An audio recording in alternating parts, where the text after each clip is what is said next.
이재명 대표가 사퇴를 했고요. 이제 전 대표가 됐죠. 그리고 연임에 도전할 의사를 밝혔고 민주당 내에서는 김두관 전 지사를 비롯해서 몇몇 분의 얘기가 나옵니다만 확실하게 이 경선에 뛰어들겠다라고 나서는 이가 없습니다.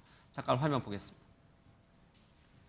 조금 전 최고위원회의를 마지막으로 더불어민주당의 당 대표직을 사임하게 됐습니다. 길지 않게 고민해서 저의 거취를 결정하겠다는 말씀을 드립니다. 우리 국민들의 삶을 지금 보면 그러면 정치권에서 일어나는 뭐 영입이라든지 아니면 누군가에게 좀 발탁이 돼서 임명이 돼서 어떤 기회를 얻는다든지 그런 게 국민들의 삶에 일어나느냐. 그런 면에서 보면 국민들을 굉장히 많이 닮은 정치적인 길을 걸어온 사람이 이재명이라는 사람이다라는 생각이 들어요. 당 대표를 계속 하시게 되면 진영에 가두어져요. 그러니까 우리 지지층에서는 절대적인 지지를 받게 되는데 네. 중도층에서 이거 좀 욕심이 과도한 거 아니냐라는 비판을 받을 수 있다는 거죠. 이재명 전 대표가 사퇴를 했고 또 연임을 할 의사를 밝혔고 그러나 맞수는 없는 상황입니다. 이거 전당대회 굳이 할 이유가 있습니까? 그냥 이렇게 박수 쳐서 재신임 투표로 해서 그냥 끝내도 되는 거 아니에요? 뭐 아직 많이 남았고요. 아까 말씀드렸듯이 지금 뭐 어제 오늘 사이에 김두관 전 장관의 출마 가능성이 상당히 높아져 있는 상황이고요. 또 다른 후보들이 또 나와서 또 어떤 경쟁 구도가 형성될지 모르기 때문에 나올 거라고 보세요? 진짜? 이재명 대표 전 대표의 너무 압도적인 이건 뭐 한동훈 후보 얘기할 게 아니에요 지금.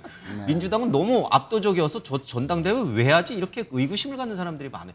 우선 뭐 이재명 대표에 대한 당원들의 높은 지지는 오히려 지금 총선에서 압승한 결과 또는 여당 입장에서 보면 참패했는데도 불구하고 바로 기소를 했지 않습니까? 그러니까 이재명 대표에 대한 탄압이 너무나 거기에 달하기 때문에 당원들이 이재명 대표를 지키자, 그것이 민주당을 지키자 하는 그런 의식으로 이제 가고 있는 중이고요. 그렇기 때문에 이 대표에 대한 그 연임에 대한 찬성이 높습니다.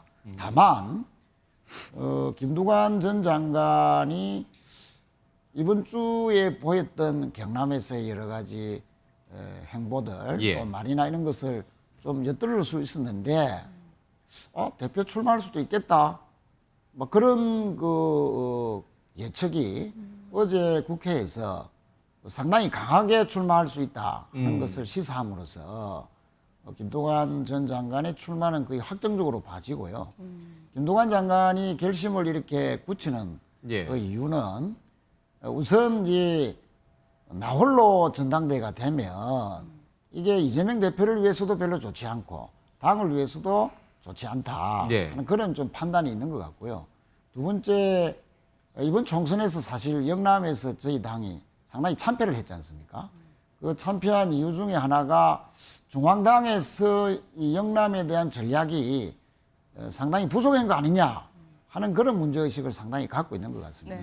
그런 측면에서 당을 위해서나 또 앞으로 우리가 지방선거의 전략을 특히 잘 세운다는 그런 측면에서 본인이 느끼고 있는 여러 가지 문제의식들을 이번 전당대회에서 좀 펼쳐봐야 되겠다. 또 당원들의 지지를 얻어봐야 되겠다 하는 그런 판단이 출마 결심으로 이어지는 거 아닌가 그렇게 그러면 영남권 주자인 김두관 전 장관의 출마가 더 적합하다고 보시나요? 이재명 전 대표? 뭐 적합하다 안 적합하다 이전에 출마 가능성이 매우 높아 보인다 하는 그런 예측은 갖고 있습니다. 근데 출마를 했어요. 또는 제3의 후보가 또 출마를 했어요. 그래서 뭐 국민의힘처럼 뭐 이재명 전 대표 혼자가 아니라 한 두세 명이 뛰어요. 그래도 결과는 너무 뻔하니까. 근데 이 뻔한 결과보다도 만약에 그렇게 경선을 치렀는데 1차에서 이재명 전 대표가 90%의 득표를 못했다. 그러니까 예상컨대 압도적으로 될 것은 확실시 되지만 그럼에도 불구하고 그 수준이 90%에 미치지 못했다. 이러면은 어떤 결과가 나타납니까? 당에? 아니면 뭐 아슬아슬했다라든지. 90%라는 것이 압도적이냐, 예. 60%가 압도적이냐, 그거는 이제 보는 시각에 따라서 다를 수도 있고요. 지난번 체포 동의안 표결 때가 연상이 돼서 드리는 말씀입니다. 지금 당 대표에 대한 룰은 아직 정해지지 않았습니다. 예. 다만 이제 당원 주권 정당인 시대에 당원들의 비율을 상당히 높이 이제 사는 그런 룰이 이제 정해지고 예. 있죠. 네. 그런 측면에서 보면 아무래도 이재명 대표에 대한 당원들의 지지가 높으니까 예. 뭐 상당히 압도적이지 않겠나 하는 예측은 쉽게 해볼 수 있지만 그렇다고 해서 전당대회라는 것이 당심이 예.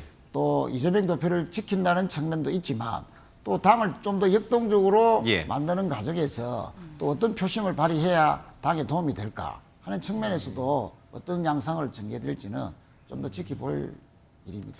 제가 우리 최인우 의원님께 좀 솔직한 답변을 좀 요청드리고자 합니다. 민주당의 강성 지지층들은 이재명 대표의 사법 리스크도 있고 여러 가지 문제 때문에 반드시 이재명 전 대표가 이 당대표가 돼야 된다, 연임해야 된다 이렇게 강한 확신을 갖고 있고 그렇게 밀어드리려고 하고 있습니다. 그런데 중도층이라든지 좀 바깥에 있는 분들의 시선은 뭐냐면 야, 저 정도까지 이재명 전 대표의 일당 체제, 일극 체제를 가야 돼?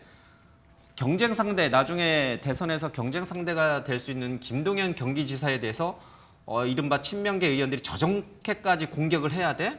정말 이게 민주당의 민주주의가 맞는 거야? 라고 하는 시선을 갖고 있는 거 인정하시나요? 뭐 그런 뭐 시각도 있는 것은 압니다만은 예. 다만 이렇게 이재명 대표에 대한 압도적인 지지가 이렇게 만들어질 수 있다는 것은 검찰, 윤석열 정부가 끊임없이 계속되는 이재명 대표에 대한 탄압, 또 정치적인 기소 이런 것 때문에 더 높아진 측면도 있고요. 또 이재명 대표의 지도력이 이재명 전 대표 욕심 때문이 아니라 저기 검찰하고 이쪽 뭐 윤석열 정부 때문이다 이 뜻인가요? 현실적으로 이재명 대표 외에 뭐 어제 오늘 김동완 장관의 이제 출마설이 있지만 예. 그동안 나선다는 사람이 없었지 않습니까? 그렇다고 억지로 어느 분을 대표로 나서라고 또 할 그런 분위기도 아니고요. 그런 측면도 다 반영이 된 것이다. 그렇게 보시는 게 좋을 것 같습니다. 알겠습니다.